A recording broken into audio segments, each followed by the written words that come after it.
Welcome to the NCDWI Guide podcast, where defenders of the Constitution assemble to prepare for courtroom battle and firm owners gather to develop marketing strategies that will revolutionize the practice of criminal defense.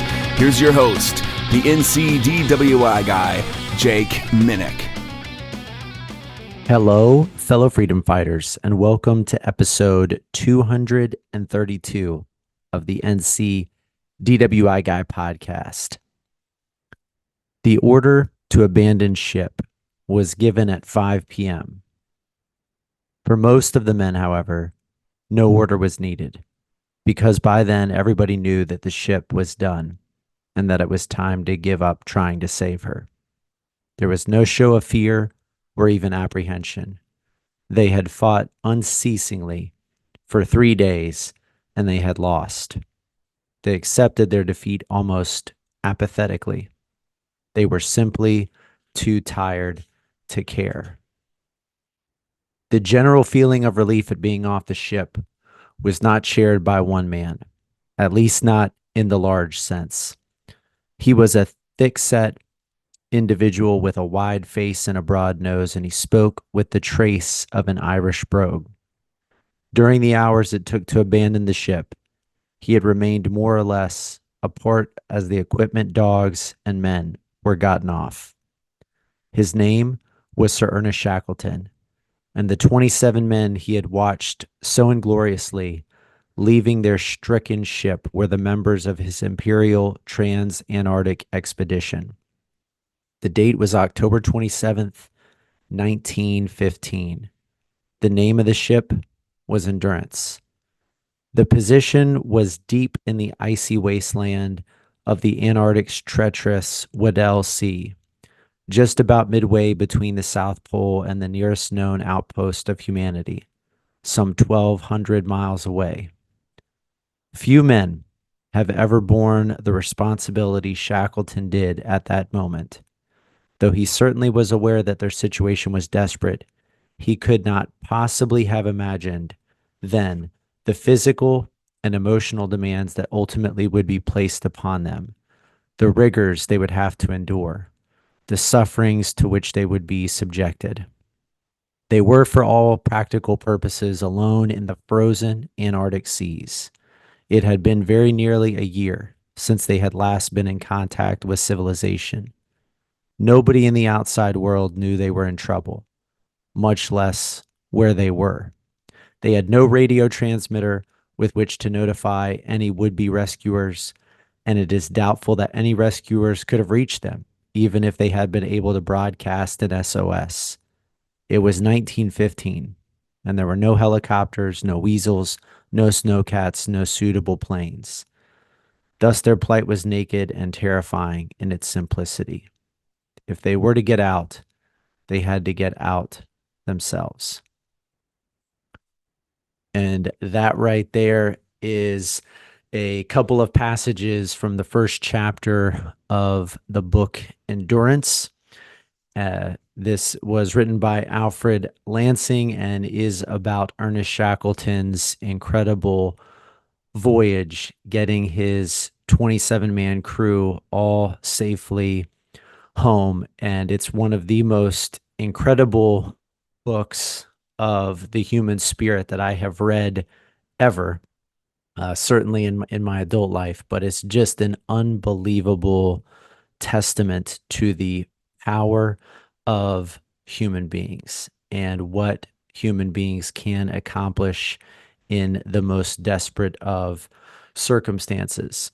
So I want to start out by kind of taking a step back and reminding everybody where we are in this kind of endurance series. So this is part 2 of our 4-part endurance series, and it really is kind of like a 5-part series because kind of happenstantially, episode 230, a couple of episodes back, which is not really a part of this series, was about quelling the storm, and I think fits nicely as an opening introduction into this 4-part series. So that's back on episode 230. What to do in the face of adversity, kind of practical steps for how to deal with a trying time. Episode 231, kind of setting the stage for this, we talked about kind of difficult situations, difficult circumstances, tragic situations, and really kind of through the lens of recent Hurricane Helene, which has just devastated Western North Carolina. This episode, part two of the Endurance series, we are going to be looking at how to prepare. So, like the next three episodes are kind of how to prepare for trying times. And in this episode 232, we're going to look about how to study to become a better endurance professional, how to kind of get your mindset right for trying times through studying people that have gone through difficulties. Number 233, next episode, we'll be talking about how to practice hard things. And then a couple episodes down the road, in episode 234, the last of our 4-part endurance series, we'll be talking about the importance of finding a resilient community, a group of people that can help you through difficult times, that have kind of a shared hard mindset. So, this is an episode about studying. We're going to take like a deep dive into this book, Endurance, that I just finished reading. Again, cannot recommend enough this book as just being a real powerful expression of the human spirit. It's one of the most well-written books that I have read in recent memory. It is like a thriller, keeps you on the edge of your seat. It was written decades ago by Alfred Lansing. The foreword of the book is very interesting in that it really did not kind of hit its peak in Lansing's lifetime. It really took several decades before it kind of took off as a bestseller, and it really is just one of the most incredible stories of the human spirit that I have ever read. So, a couple of other similar book recommendations that I have read recently.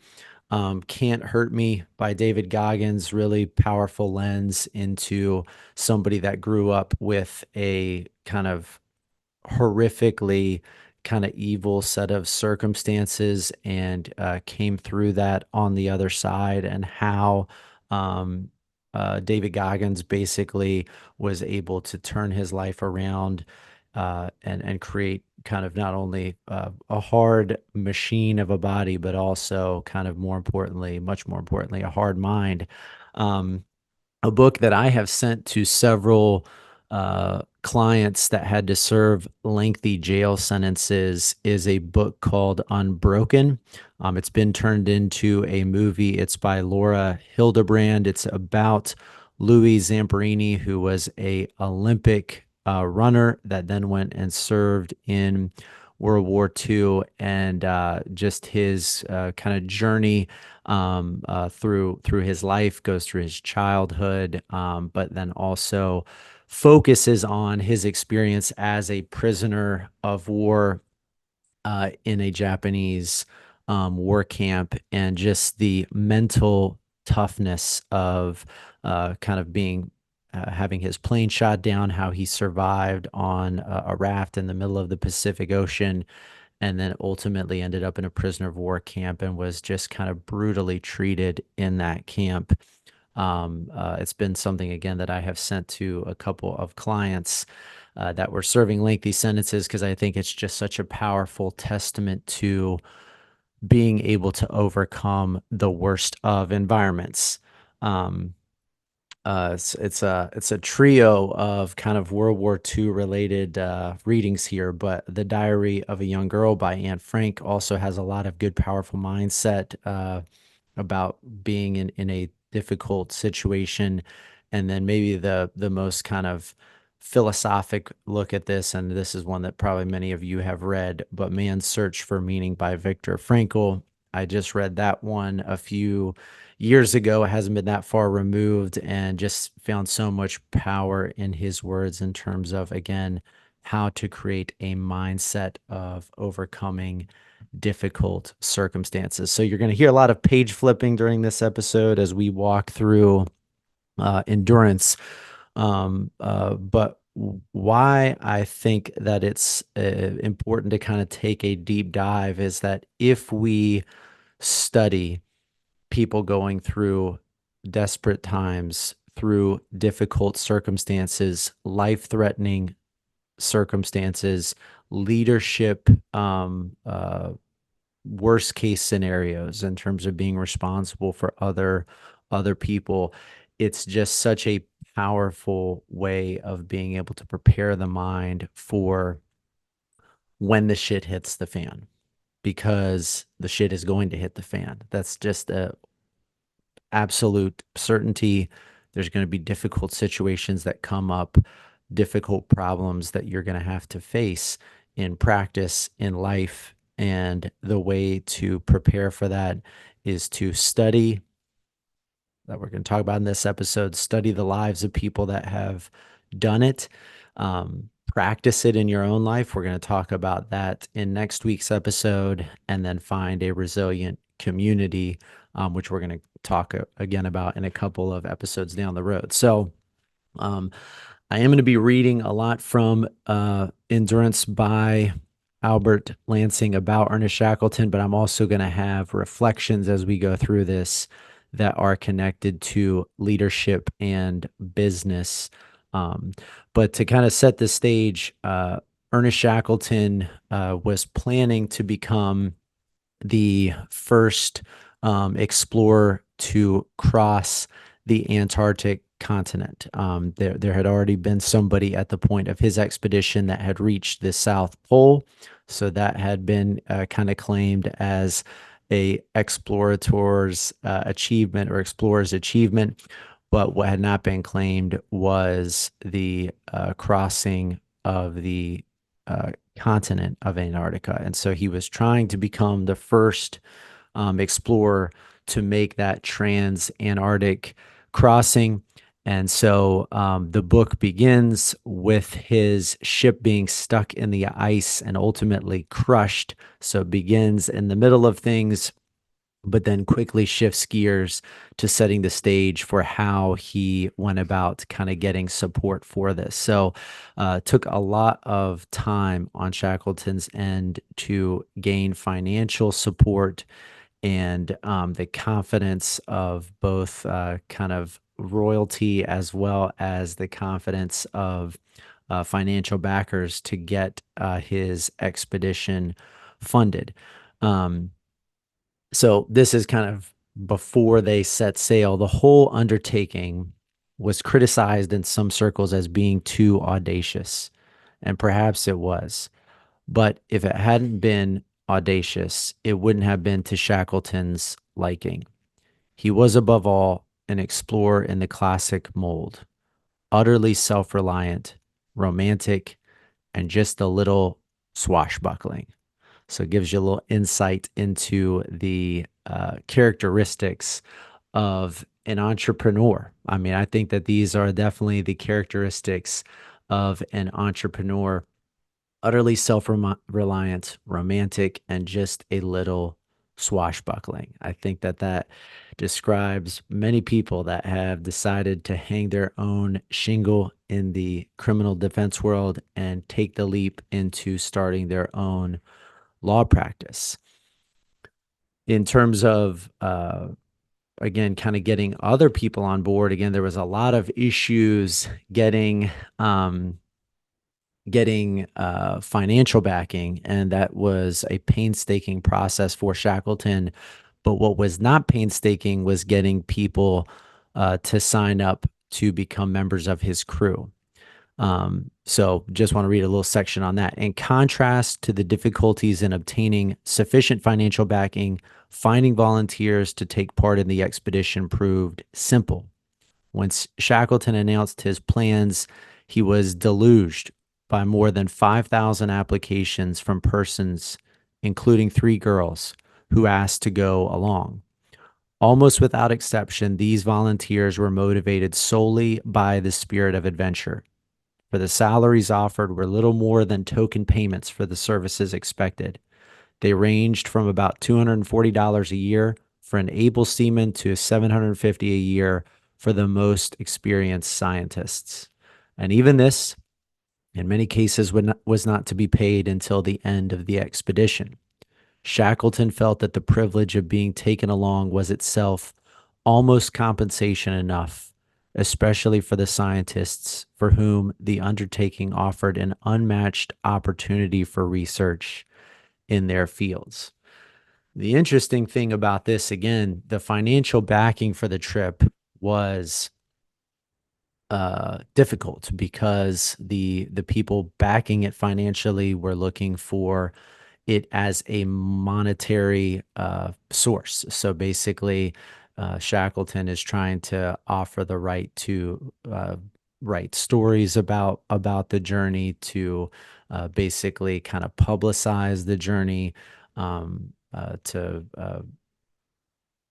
basically be getting in return for the financial offering some sort of financial reward.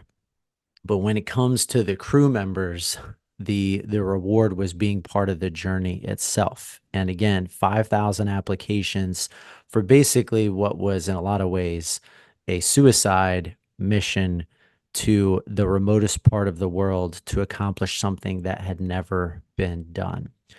And so I think this like really speaks to the human spirit as well, because the fact that there are so many people that were willing to sign up for effectively no meaningful pay and go on this what was expected to be year-long plus expedition in the most adverse conditions imaginable says something about the fact that we as human beings want to do hard things. And so when you think about this within your own law practice and creating a culture that is attractive, I think this is something to remember, because so many cultures in the world today are focused on niceties and amenities. And there is really nothing that brings people together like adverse circumstances do.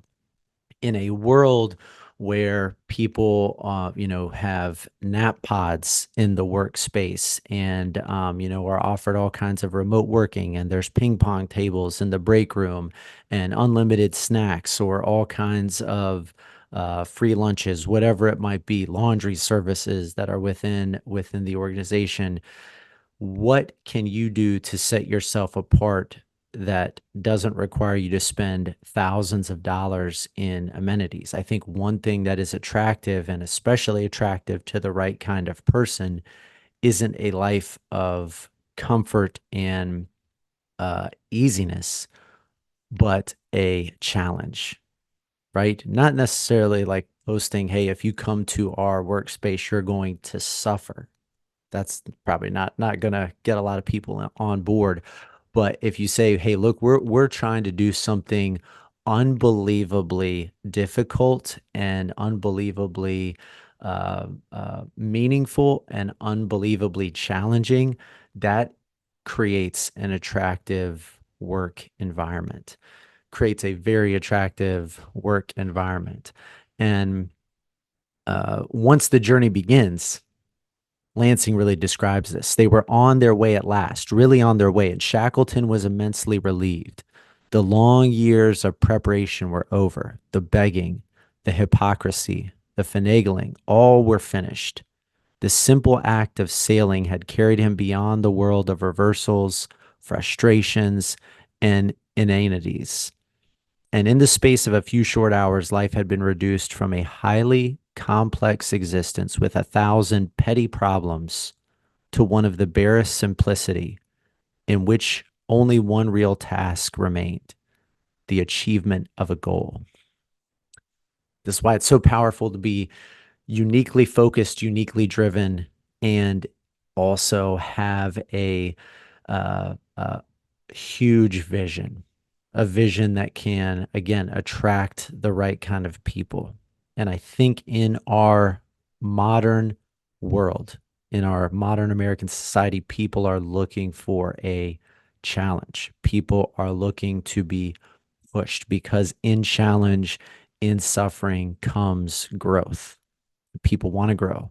People are looking for something hard to do. You see all kinds of, uh, you know, 30-day and 90-day challenges, read 5 books, exercise every day, spend time in meditation, take cold showers, do a cold plunge, sit in the sauna for this amount of time. Like there's all of these challenges that are going on because people are looking for a meaningful existence. I think that that's really what is behind this kind of movement towards desired suffering or experiences that will create difficulty. If you think about the Spartan runs, where you're running through the mud and doing all these obstacles, it's like the goal of that is to do something hard in a world that is in a lot of ways soft. So I think that one of the reasons that Shackleton has such a compelling uh basis for people that wanted to sign up with him was because he was just such a unique individual. He had quite a sailing history before he left on this voyage, but the name of the ship originally that he purchased was the Polaris. But after the sail, Shackleton rechristened her Endurance in keeping with the motto of his family, Fortitudine Vincimus. By endurance we conquer.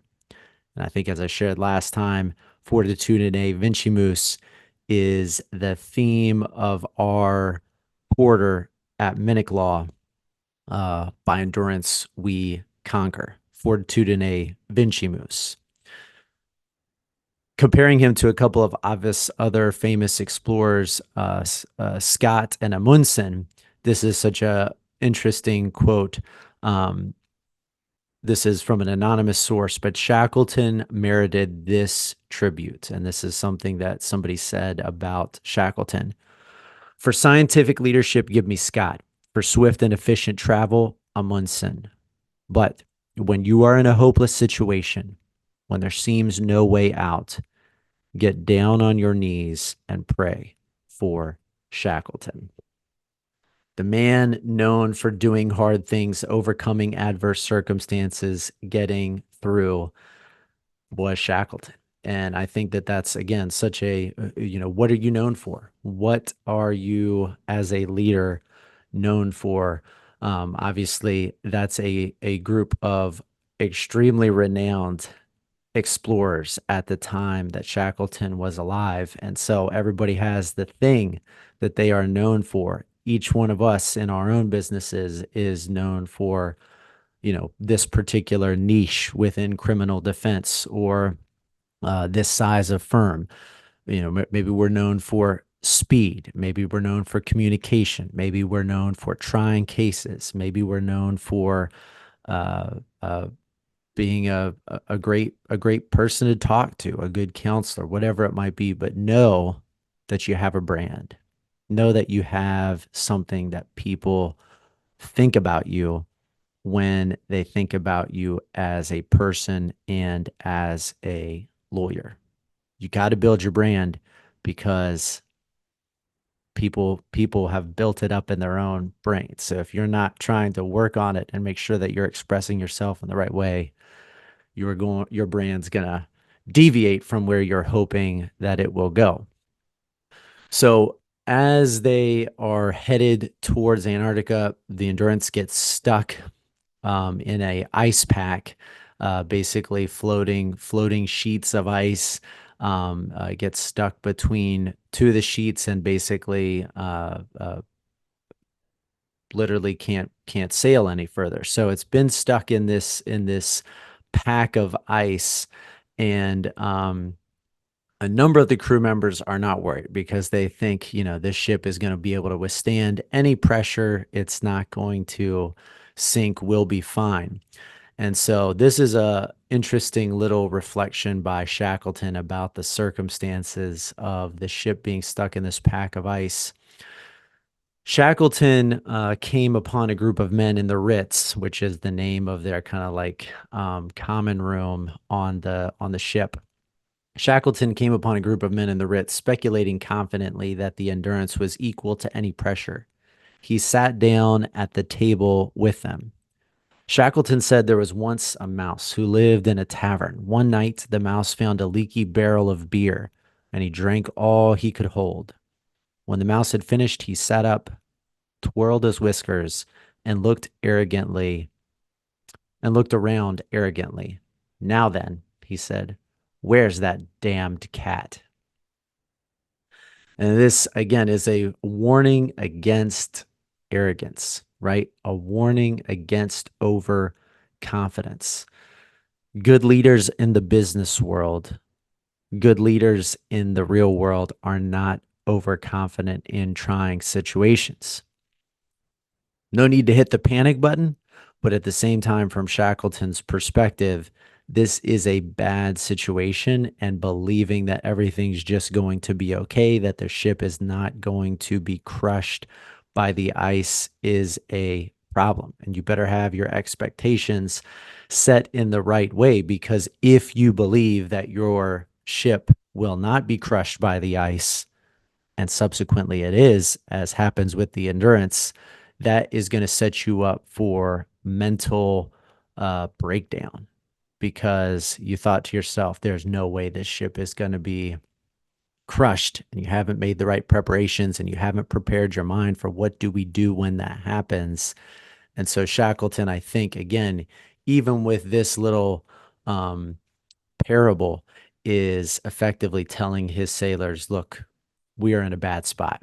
We need to be ready for worst case scenario. And when you are faced in your firm or in your life with a bad spot, you want to be prepared for that. If your client is facing a pretty problematic outcome, and you can tell that they don't think, you see this all the time with our clients, they don't think that they're in for a bad spot. They think there's no way they can lose their case.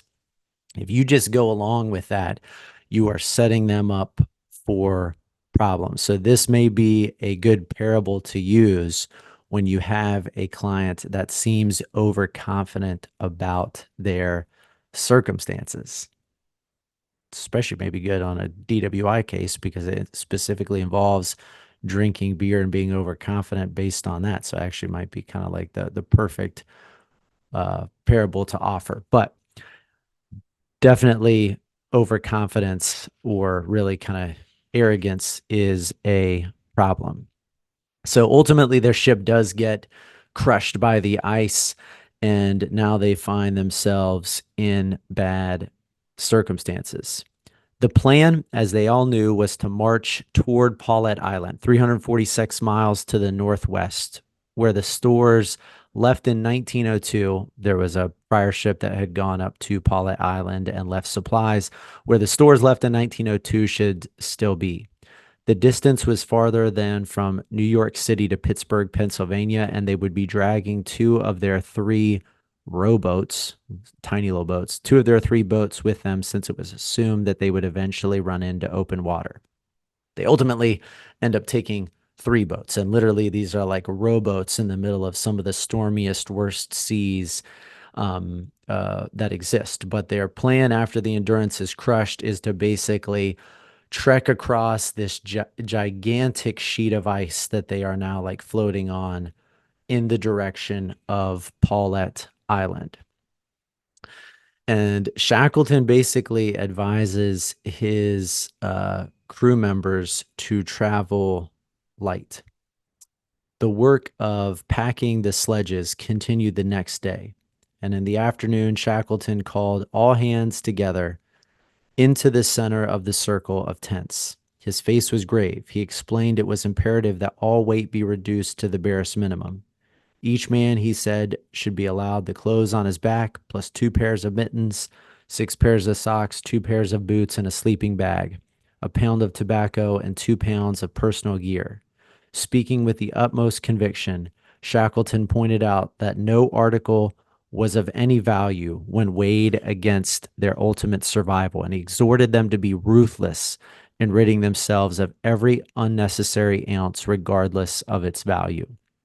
After he had spoken, he reached under his parka and took out a gold cigarette case and several gold sovereigns and threw them into the snow at his feet. Then he opened the Bible Queen Alexandra had given them and ripped out the flyleaf and the page containing the 23rd Psalm. Then he laid the Bible in the snow and walked away. It was a dramatic gesture, but that was the way Shackleton wanted it. From studying the outcome of past expeditions, he believed that those that burdened themselves with equipment to meet every contingency had fared much worse than those that had sacrificed total preparedness for speed. So travel light. This, I'm going to read another passage from several chapters later after they basically find a pack of seals and have killed several seals. And Shackleton says, we have too much meat. Shackleton contended that the party already had a month's supply and ordered that the slain seals be left where they were. Several men found Shackleton's attitude difficult to understand. Greenstreet wrote that he considered it rather foolish. Greenstreet was right. Like most of the others, he considered the laying in of all possible meat the prudent thing to do, as any ordinary individual might. But Shackleton was not an ordinary individual. He was a man who believed completely in his own invincibility and to whom defeat was a reflection of personal inadequacy. What might have been an act of reasonable caution to the average person was to Shackleton a detestable admission that failure was a possibility. This indomitable self-confidence of Shackleton's took the form of optimism, and it worked in two ways. It sets men's souls on fire. As Macklin said, just to be in his presence was an experience. It was what made Shackleton so great a leader. But at the same time, the basic egotism that gave rise to his enormous self-reliance occasionally blinded him to realities. He tacitly expected those around him to reflect his own extreme optimism, and he could be almost petulant if they failed to do so. Such an attitude, he felt, cast doubt on him and his ability to lead them to safety.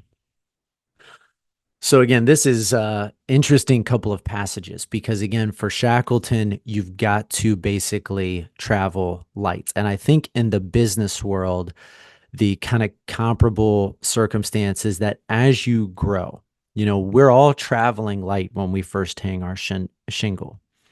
Overhead is scrutinized. Every dollar that is spent on advertising, on supplies, office supplies, on a phone contract, on the specific files and pens in the office, every penny is analyzed as, is this a good move? But as we get bigger, as we grow, as we get more calls coming in the door and more money is flowing in, it's easier and easier to make unnecessary expenditures. And it can be incredibly costly. This is something that Profit First, which was one of the books that we read in the Freedom Fighters Book Club a few months back, recommended by Ron Shook. This is something that really is talked about a lot in Profit First is, if you have, it's the Thanksgiving plate problem. As you're going through the buffet at the family Thanksgiving dinner, if you have a small plate, you fill that up. That's very different than if you have a large plate and you fill that up. And when applied to your revenue, when applied to your expense budget, the bigger the plate, the more you're going to spend. That's just the situation that we find ourselves in a lot of times, is that as we generate more and more in income, we find more and more ways to spend that revenue, which eats into profitability. And so again, for Shackleton, being able to survive is about being ruthless when it comes to dragging unnecessary weight. And obviously, creating a business that can survive will not die because it's not profitable. If your business is not profitable, it will die. That's like a absolute certainty. That's why small businesses fail, because they're not profitable. You don't see too many successful, profitable businesses going under or closing their doors, because that's not how it works. The ones that are going out of business are the ones that do not have are not in the green at the end of the day. And so how can you be ruthless with what you are carrying? I love this line of Shackleton believed that those that burdened themselves with equipment to meet every contingency had fared much worse than those that had sacrificed total preparedness for speed. Just a good way of looking at the circumstances. Shackleton was also very focused on keeping morale high. This is a quote that I just absolutely love. And you see, just the absolute brutal external conditions that Shackleton's team are facing, starvation, the absolute like ridiculous cold, basically having no access to any water at times as they are sailing through the ocean, drinkable water. I mean, it's just, unbelievably brutal external circumstances. Shackleton was concerned, the book says, of all their enemies, the cold, the ice, the sea, he feared none more than demoralization. That's a killer line, given that if you read this book, you would just be overwhelmed at the brutal conditions that these men faced. The cold, the ice, the sea, of all the enemies they faced, he feared none more than demoralization. External circumstances are never going to be more problematic than internal doubts, fears, struggles. If the internal is not addressed, the external does not matter. So the book goes on to say, though he was virtually fearless in the physical sense, he suffered an almost pathological dread of losing control of the situation. In part, this attitude grew out of a consuming sense of responsibility. He felt he had gotten them into their situation, and it was his responsibility to get them out. As a consequence, he was intensely watchful for potential troublemakers who might nibble away at the unity of the group. Shackleton felt that if dissension arose, the party as a whole might not put forth the added ounce of energy, which could mean, at a time of crisis, the difference between survival and defeat. Thus, he was prepared to go to almost any length to keep the party close-knit and under his control. That's powerful stuff. Culture is king, man. Culture is king. If you've got somebody, as the book says, that is nibbling away at the unity of your group, unlike Shackleton, where he couldn't just like stick a pistol to that person's head, like he wanted everybody to get home safely, you have got to get that person off your team. If you've got somebody that's nibbling away at the unity of your culture, it is extremely concerning. You should be very worried about that because it can spread. It is something that will infect other people on your team. So Shackleton, as a great leader, is very aware of the culture that is being created around him. He assigned one of the men, Hurley, he assigned Hurley to his own tent, which appealed to Hurley's snobbishness and also minimized his opportunities for gathering other latent malcontents around himself. So he gets Hurley in his tent because Hurley is one of these troublemakers, and Shackleton would rather have him be kind of under his thumb and not causing like kind of a festering, complaining attitude in another person's tent by putting him with himself. Several other tent assignments were made with an eye to avoiding trouble. Shackleton shared number one tent with Hudson, the navigator, and James, the physicist. as well as Hurley. Although neither of these men was by any means a troublemaker, Shackleton seemed concerned that they might cause friction if they were in close contact with others too long.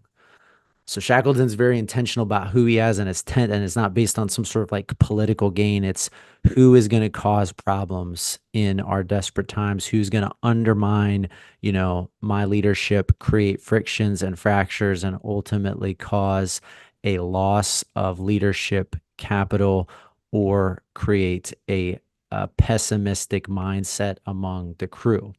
Culture is king, and Shackleton is aware of this. And so, just such a powerful thing. Again, kind of going back to the uh, brutal circumstances that they were in. This was just like kind of one line that's really not necessarily, again, the related necessarily to a business principle, but again, put some light onto some of the circumstances that they were in. They basically had to kill birds, penguins, and seals in order to survive. This says killing the seal was usually a bloody business. In the beginning, a few of the men were squeamish about this seemingly cold-blooded method of hunting, which was basically to like sneak up on a seal and stick a pickaxe through its brain effectively, but not for long. The will to survive soon dispelled any hesitancy to obtain food by any means. Again, I think this just speaks to in a survivor situation, you sometimes do things that you would not otherwise do. And that can be good, in circumstances where you kind of need to make things happen. Again, in the early stages of business, in the early stages of opening your practice, most of us are in a survivor's mindset. We have to make ends meet for us or for our families. And so we're willing to work until all hours of the day, work on the weekends, take this type of case that we otherwise wouldn't, go to this particular county that we otherwise wouldn't, because we need to survive. But ultimately, I think it's also a reminder that you don't want to always be in a survivor mindset, because you can sometimes do things that are not normal. And again, that can be a good thing. It can be a problematic situation. So living forever in a survivor's headspace, to me, is not the goal. We want to get through situations that are tough, that require survival, with grace and with hardness, but you don't want to stay in those situations any longer than you need to. After the Endurance goes down, there is definitely like a mental shock for the crew. The final loss of the Endurance was a shock in that it severed what had seemed their last tie with civilization. It was a finality. The ship had been a symbol, a tangible physical symbol that linked them to the outside world. Shackleton was averse to tempting fate. This attitude had earned him the nickname Old Cautious or Cautious Jack. And this section right here is a little section about how he wanted to be seen among his crew. He wanted to appear familiar with the men. He even worked at it, insisting on having exactly the same treatment, food, and clothing. He went out of his way to demonstrate his willingness to do menial chores. And he occasionally became furious when he discovered that the cook had given him preferential treatment because he was the boss. But it was inescapable. He was the boss. There was always a barrier and aloofness which kept him apart. It was not a calculated thing. He was simply emotionally incapable of forgetting, even for an instant, his position and the responsibility it entailed. The others might rest or find escape by the device of living for the moment. But for Shackleton, there was little rest and no escape. The responsibility was entirely his, and a man could not be in his presence without feeling this. So again, Shackleton wants to make sure that his crew knows that there's nothing beneath him doing this. So again, like within the business space, cleaning the bathroom, getting coffee, making coffee, doing something around the office, filing a small motion, answering a phone in a time of need. All of these are ways to show that you're kind of not above doing the most menial task when necessary. And I think that's good. But there's also this understanding that, hey, when shit hits the fan, so to speak, there's one person that is responsible for righting the ship. And everybody knows that Shackleton feels this all the time. Even though he doesn't accept special clothing, special food, he even gets pissed off at the cook when he tries to give him something that is unique because he is El Capitan. Uh, Everybody knows this is the guy who's going to lead us out of this circumstance, and he feels that weight.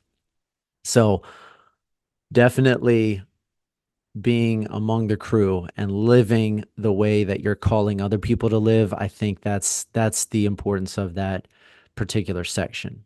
Set the example, set the standard through action, through your own example. This is just again kind of a insight into the mindset when they arrive basically at a uh, ocean camp that they call Mark Time Camp. Many of them, it seemed finally, and this is not a camp. I mean, it's just a little place where they set up their tents. So this is not like a camp for refugees or something, ocean refugees. This is their self-made camp. So just be clear about that. Many of them, it seemed, finally grasped for the first time how desperate things were. More correctly, they became aware of their own inadequacy and how utterly powerless they were. The story, and I'm going to kind of skip here a few sections, but they're basically kind of walking across this pack ice. They are waiting for an opportunity to get their boats into the ocean, and finally, after you know I think it's like months that they're on. I'm trying to remember like now the time frame, but it's like months that they're on the pack ice before they're able to launch their boats. They leave Patience Camp behind, another camp that they had set up in 15 minutes. Patience Camp was lost in the confusion of ice astern, but Patience Camp no longer mattered. The suit blackened flow, which had been their prison for nearly 4 months, where every feature they knew so well as convicts known each crevice of their cells, which they had come to despise, but whose preservation they had prayed for so often, belonged now to the past. They were in the boats, actually in the boats, and that was all that mattered. They thought neither of Patience Camp nor of an hour hence. There was only the present, and that meant row, get away, escape. Think one thing that's really important from the crew's perspective is that the crew, a lot of times in these survival mindset issues, they basically are at their clearest thinking when they have something to work on, when they're able to do something that kind of separates them from the devastation. So as they're trying to save the ship, they're not even concerned with like the kind of horrific circumstances that they're in because they're so focused on pumping water out of the ship, trying to repair leaks, trying to put in supports that will keep the ship together. They don't have the ability to kind of think about like kind of the really awful circumstances that they are in. When they are just sitting around in camp, there's a lot of time to reflect. I mean, they're obviously trying to hunt for food. They're, building fires. They're trying to take care of the dogs that they had with them. There's all kinds of these little responsibilities, but there's also an awful lot of time to think. And they try to pass that time with games, with cards, with conversation. But ultimately, you get into your own negative mental headspace sitting there. So the beauty then of getting into these boats is that now they're actively trying to kind of move towards towards real land, towards civilization. And so even though as they launch these boats into dangerous waters, like extremely dangerous waters, they are focused on the goal again at hand. And so I think that's important in your business again is Don't get complacent. Don't let things just kind of start to coast or get boring. You don't want to constantly be flipping the script and, jumping in and out of practice areas, because I've done that to our own detriment. You don't want to be constantly shifting gears or adopting new technologies, but you also want to have the goal be kind of ever further pushed in order to keep people engaged, in order to keep people rowing and not just sitting idly thinking, man, this doesn't seem like very meaningful place to work. It's about providing a work environment that requires us to action, calls us to a specific goal. So again, I'm going to skip here to the end of the book. The journey that Shackleton and his crew go on is just unbelievable. I think it's something around like 1,200 miles that they have to travel, first of all, by um, floating on the pack ice. They then try to hike across the pack ice. They hit the edge of the pack ice. They ultimately launch boats into like some of the most dangerous seas in the world. And these, again, are not like ships like they had sailed on, but literal rowboats, like going up against like 40-foot high waves. I mean, just unbelievable. They end up landing at a island known as Elephant Island, and then Shackleton and a few men take like basically the best of the rowboats, leave all of the men on Elephant Island, and then sail towards South Georgia, which is just hundreds of miles away, like a speck in the ocean. Would have been like was uh, doesn't even make sense how they were able to navigate to that. Like 1 degree being off at the point of outset, they would have missed the South Georgia by miles. I mean, just an incredible story of having to overcome one thing after the next. But I just want to read this kind of last section from the epilogue, because this describes um, uh, effectively, as they get to South Georgia, where there is a whaling station, they have to land on the wrong side of South Georgia. And so they ultimately have to go through a hike across, I think it's something like 30 miles across South Georgia Island, basically over glaciers, over mountainous glaciers with effectively zero trekking equipment for that. So this is from the epilogue, and this is what I will finish with. The crossing of South Georgia has been accomplished only by one other party, and that was at the time of this at this writing. I think this was written maybe in the 70s. I could be wrong about that. But the crossing of the South Georgia was accomplished only by one other party. That was almost 40 years later in 1955 by a British survey team under the able leadership of Duncan Carse.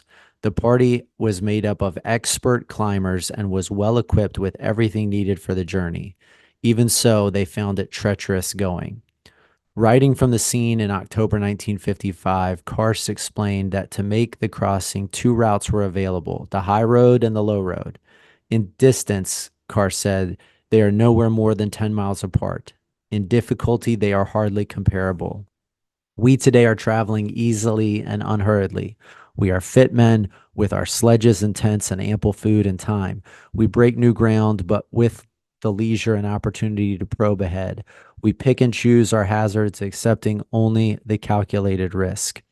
No lives depend upon our success except our own. We take the high road. They, Shackleton, Worsley, and Crean, took the low road. I do not know how they did it, except that they had to. 3 men of the heroic age of Antarctic exploration with 50 feet of rope between them and a carpenter's adze, or basically carpenter's axe, is unbelievable. I mean, this story, I cannot encourage you enough to go get this book and just read about the amazing human spirit and what it can do in the face of adversity and difficulty. And again, I think the importance to me of this book is that it reminds you, when you're going through a hard circumstance and you've read a book like Unbroken, you've read a book like Endurance, You've led a book like Can't Hurt Me by David Goggins. When you remember that human beings have gone through unbelievable hardship and tragedy and brokenness and come out on the other side stronger, come out on the other side alive. It is such an amazing power to draw upon, that amazingness of the human spirit. Human beings to me are just simply amazing, simply unbelievable. And the power of the human mind is the I mean, it's just inexpressibly wonderful. Our God-given ability to will ourselves through something that physically seems impossible, to get through circumstances and tragedies that seem impossible, is unbelievably powerful to draw upon that knowledge. And so I think taking time to really study hard people, study people that have gone through difficult circumstances and come out on the other side victorious is a great way to make yourself a better endurance professional. Hope this series has been helpful so far, and I look forward to speaking with you again next time.